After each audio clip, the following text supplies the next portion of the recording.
So today we'll be finishing up everything. We're going to start off with heat transfers, conduction, convection, radiation, the kinetic model of gas, pressure, gas laws, and then the idea of kinetic energy within gases. Okay? So this is something that I would use if I was you to come back to. Here are all of, the units. So all of the knowledge that you need. And I cannot emphasize to you, the skill side. So I put together a list of things that are ideas of stuff you should be able to do. Okay? Can you use your formula sheet? So I realized on the progress quiz, the formula sheet was in the front cover and not a very good location. I'm going to make sure it's printed on the back so that you can rip it off. You should have your formula sheet next to your exam paper, and you should be used to looking for it and finding where the formulas are. Okay, so think about that. Do you know how to use your formula sheet? Do you know how to make a summary sheet for all of this information you need to remember? How are you going to do this? This is a skill for university. Do you know how to highlight and get the most important information out? Do you know how to answer a describe and explain question? Okay? How do you explain something? Make sure there's a reason why. Can you draw a graph and plot a trend line on it? Will you have to do that at UQ? Yes. Do you know about direct proportional and inverse proportional relationships? Can you use those words? Okay? Directly proportional. If you increase the temperature of a gas, you will increase its average kinetic energy. These are important words. So today, heat transfers. Let's think about how heat energy is actually transferred between objects. So there's three main ways of it happening. We can do conduction, convection, radiation.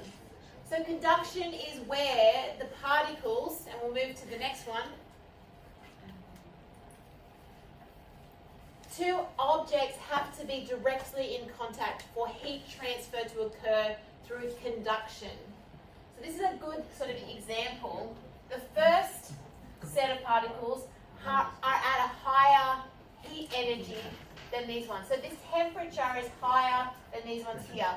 And they actually are vibrating. We know all of our particles are vibrating. So as they vibrate, it transfers. As they have a collision, they transfer. This collision results in a transferring of energy.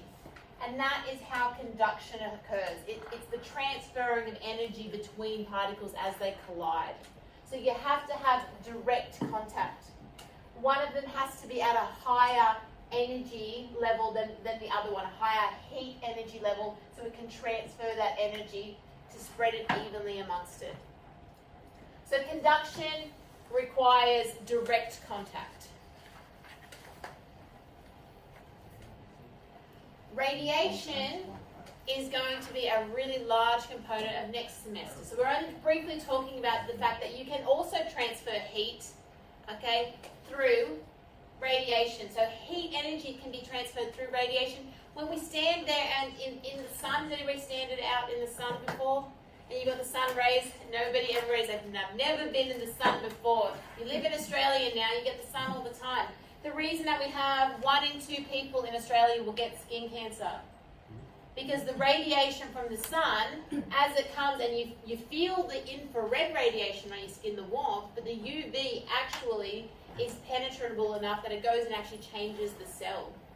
So that's why we have so much skin cancer. Okay, so radiation will be another type of heat transfer, but we'll talk more about that next semester. And finishing off, convection. So convection is the type of heat transfer which takes place when you have particles moving. So large masses of particles moving. And you are all alive here because of convection. Okay, you're like, how? How am I here? If this is the Earth, and here I am on the Earth. Oh, there's my eyes. I'm very, very excited. Okay? And we have in the Earth, in the inner core, there is nuclear reactions going on. Does everybody know that? There's nuclear fusion going on. And this is really hot. Then we have a outer core. And then we have the mantle. And what's happening in the mantle? Does anybody know what's going on in the mantle? Convection currents. So here, okay, it's a very hot core. Okay, the particles, so we've got the particles are already moving. So they move around here. As they move against this core, they start to heat up. Okay, because the heat energy from here is transferred into here. Now, as things get hotter, they actually get less dense.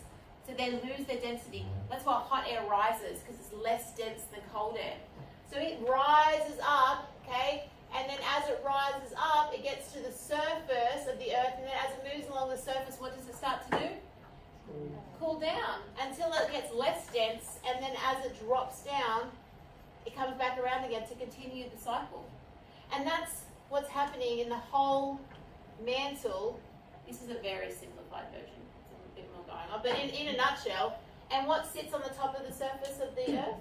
Tectonic plates. And what moves? Tectonic plates. What causes ocean, tremors? Tectonic plates. What causes earthquakes? Tectonic plates. Nobody finds that exciting? Tsunamis from tectonic plates. All happening because of physics. Convection. Physics is everywhere. So convection. So that whole idea that you've got this bulk movement of energy with the heat energy of the particles. Everyone's like, yeah, it's Friday afternoon. Now, here, the temperature of the particles is not uniform. So what we mean by that is it's not the same. This is hotter, and then it gets colder. Hotter, colder, hotter, colder. Okay? Hotter, hotter, hotter, gets cooler, cooler, cooler, cooler, hotter, hotter, cooler, cooler, cooler. It's not the same. It's not uniform. Oh. But when we move into models of gas, and we think about ideal gases, when we talk about ideal gases, we're talking about them having a uniform temperature. So the temperature here, 56 Kelvin, is temperature here, is temperature here. It's all, the temperature's all the same. And that's because, and this is the whole, it's not a very long, lesson today. It's all about the idea that gases all behave in very specific ways, and they are ideal gases because we are saying they are in constant random motion. The distance between the particles is so much greater than the diameter of the actual particle itself. This is not to scale, okay? You can't see atoms of gas unless they're coloured, like fluorine and green and poisonous, okay? We're also presuming that the force of attraction between them is negligible. So they're not wanting to become, this particle's not going to want to be pulled in this way because they're just moving in random motion at a constant temperature, okay? And the temperature, okay, the temperature is a measure of the average kinetic energy. So the kinetic energy of the particles, the average, is dependent on the temperature of the gas. In order to think about gas, we have to understand pressure. Okay, so I want you to demonstrate to the person next to you the idea of pressure. How would you demonstrate to somebody the idea of pressure? What is pressure? How is pressure different to force?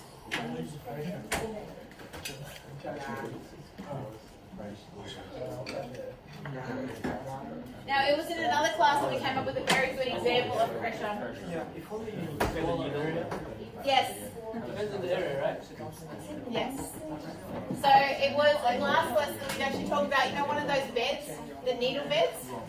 Have you seen I think it's like a Japanese,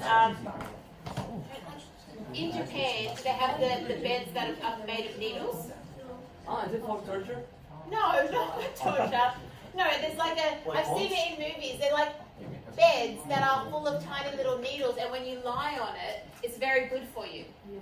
But you have to lie on it. So an example would be, have you seen it? I've seen it in a movie, the beds that are all little needles. So that when when you lie your body on there, Nothing will happen. the area of your body is large enough that because pressure is force, we all have a weight force, but pressure, when we do, it's all about the area that the force is exposed to. So if I had a bed full of needles and I laid on it, I'd have a large surface area. If I stood on the bed of needles, however, right, if you stood on it, right, All the pressure will be held. the area here is much, much less. So the force is the same, but the area is much smaller. So the pressure is much larger. So you would feel a lot more pain. You'd feel the little needles. I don't know what the bed's called. Yes, On yeah. one point. Yes, yeah. So you can do that demonstration. If you get your hand, put your hand and then press it against the desk. Put your hand and press it, and then get a finger and then try and press it the same amount and think about how your finger feels. Okay? It's pressure all has to do with the area. Okay, thank you everybody. So why do pressure is important because when it comes to, thank you everybody, when it comes to looking at containers with gas, okay, pressure is force divided by area, okay, the force is the particles are applying a force when they hit the actual container, and the more often a collision occurs, the greater the pressure is in the container. So there's a few different, I suppose, base laws that were created before our ideal gas law came along. So Amont's law, he was the first one really came up with this idea that pressure and temperature are related. So he took gas, he put them in a container, and then he increased the temperature of the gas. Now we know that when you increase the temperature, you are increasing the kinetic energy of the gas particles.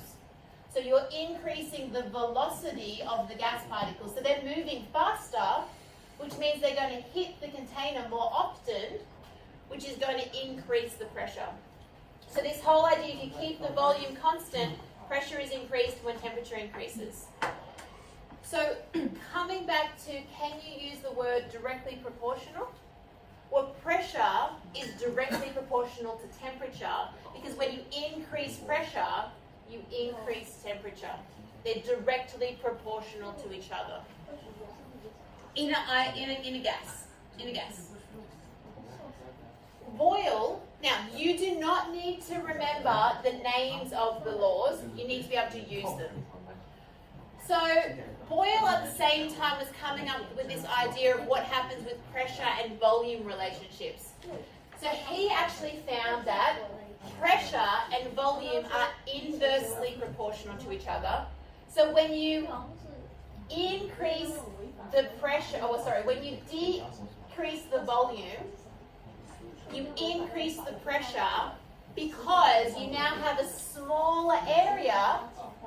Okay, so if we come back to this whole idea, smaller area, force is the same. You must increase the pressure because there's going to be less area for the collisions to happen. Yet they have just as much energy, they're moving just as quickly, so you're increasing the collisions. So decreasing the volume increases the pressure. Increase the volume, you decrease the pressure. Charles, a little bit later, came up with the idea of the relationship between temperature and volume. So he found that volume and temperature were directly proportional to each other. So as you increase the temperature and allowed the gas to move freely, the volume was directly proportionally increased. So when you increase this temperature, the volume is going to increase. Now together, When those laws are combined, they're like Power Rangers. Okay? And like a Power Ranger, they can be all combined. And we find that there's this relationship where the pressure and volume and temperature are related to the changes. So if you change one, the other one, or if you keep two constant, change one, it will change what happens to the gas proportionally. So what does that mean? Well, if we look at this example, if I have 0.2 litres of gas at 20 degrees Celsius and at 1 atmospheric pressure, and we heat that same gas, and we heat it to 200 degrees Celsius, and we allow it to increase its volume, what will be the new pressure? Now, I would say, a lot of the questions in the exam are take out information, write down the variables, find a formula, substitute in and solve. So that's really a skill you need to be having. So here, temperature 1, 20 degrees. So the gas started at 20 degrees Celsius, always convert to Kelvin. We are working with Kelvin because just like the pre-video said, we don't want to be dealing with negative temperatures. You don't want a negative in there. So always deal with Kelvin. Same with in chemistry. So a lot of you do chemistry. We always deal with Kelvin. Okay? So it starts off at 20 degrees Celsius, which is 293 Kelvin, and we're increasing it to 200 degrees Celsius. So we're increasing it to 473 Kelvin. So there's our temperature change. It started off at 0.2 litres of volume, and it increases to 0.3 litres of volume. So there's our volume change. We've got our information. Pressure started at 1 atmosphere. What's the new pressure? So I'm going to substitute into my formula and solve. Now, pressure is a really important one, so listen please. We can use atmospheres, which is an American way of describing pressure, when we are looking at our combined gas law. When we're using a combined gas law, we can use atmospheres because whatever's on one side can be used on the other. However, when we move into, it's down here. When we move into dealing with others, we need to be thinking about it in Pascal. So pressure in the units of pascals, but you'll be given the equivalent statement, 1 atmosphere is 101 kilopascals if you need it. So where does that look? Let's go to the next question. Well, when we take the idea of the combined gas law and we start thinking about what's really going on, well, here I have a set of gas, a constant set of gas. I'm not allowing any of the molecules to leave. So when I think that the pressure, volume, temperature are all related to each other, I change one thing, something's going to change because of that. I can also start to include the idea that there is a constant number of particles in this volume. So this volume of gas has a constant number of particles. So the constant number of particles in this can actually be used in our relationships. So we can look at that pressure is not just related to temperature and volume, but actually by the number of particles. Because if I have less particles at the same temperature and volume, but less of them, I'm going to have less pressure. So more particles, there's going to be more collisions with the walls, which makes a greater level of pressure. So this idea that I can actually move into an ideal gas law that predicts the behavior of all different gases. And here, when pressure's in Pascal, we can see that the ideal gas law actually looks at the relationship between the pressure and volume of the gas and the number of particles and the temperature that they're at. This is a constant that has been found, is consistent for all ideal gas laws. So this constant K ensures that the pressure and volume of a gas will be equal to the constant multiplied by the number of particles and the temperature of that gas. And it applies to all ideal gases. Okay? You must have pressure in pascals because pascals is in the unit, in the constant. Okay? And you must have the number of molecules. Okay? Now there's another way we can think about quantity of gas. Instead of thinking about the number of particles, right, N, as in a number of particles, we can think about moles. Now the word mole, there's lots of different ways of thinking about a mole. I can have a mole on my skin. A mole can be an animal. A mole in a association can be a spy. Like it can be a mole has infiltrated the government. But when we're talking about moles, we are talking about 1 mole, okay, also written as 1 mole, being equal to 6.02 times 10 to the 23 particles. And this is Avogadro's number. Who's heard of Avogadro's number before? Yeah.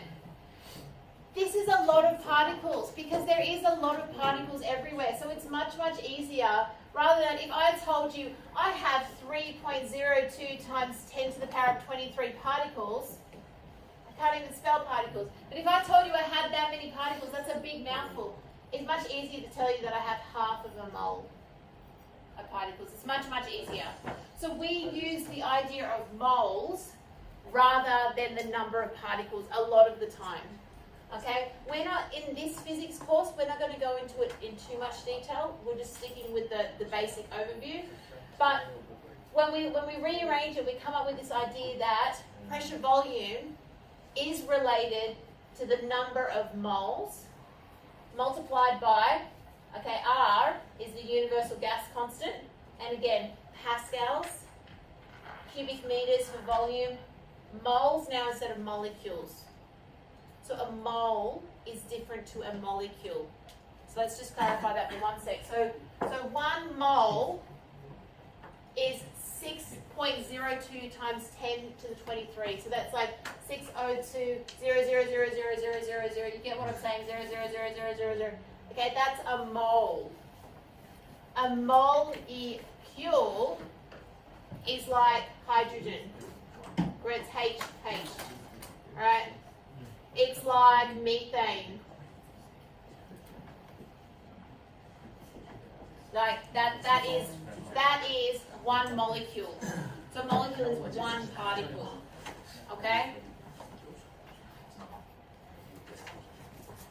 A bit of a thought project is, and I want you to talk to the person next to you. Are you ready for something that's a little bit trippy? The whole idea, so Guy Lussac discovered that gases react in whole numbers of moles. Okay? And as we learned previously, 1 mole is 22.4 litres of gas.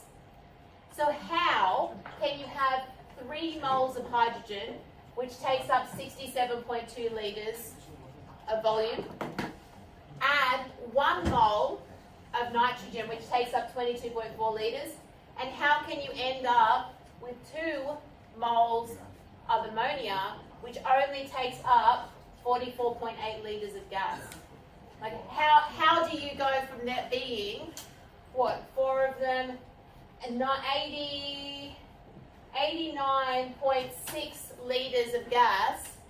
How do you go from 89.6 litres down to 44.8? How do you do that? How does that make any logical sense? Talk to the person next to you. How do you possibly how do you decrease the amount of gas you have by half? How does that work? Tell the person next to you, how does it work?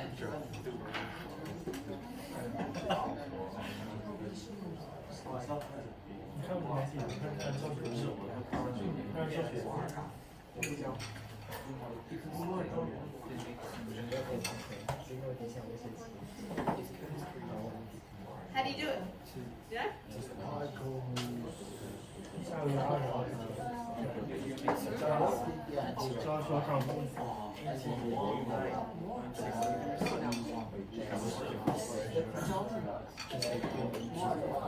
Yeah, but why? Yeah, why do they take up less space? What's the key? You're right, like you're 100% right. So it's this whole, okay? Because the size of the particles is what depends how much space they take up. total Depending on volume amount. of particles that's Now, Yes. Turn Let's see. Okay, 45, 4, 3, 2, 1. An ideal gas, the distance between the particles is far greater than the size, the diameter of the particles. So these diagrams here, are they actually in any way a real representation of what it looks like? no. No. So the actual volume of how much space the molecule takes up is so negligible comparatively to the volume that they take up. Because all of you are mostly empty space. You may matter, but you're mostly empty. Do you know what, like you are, aren't you? Like our atoms are mostly empty space. Okay? You're empty. Yeah. But you are matter, but from the matter we are, solid, there's liquid, and some people I want to put this on YouTube, so I won't say the next video. I'm gonna make a joke about gas.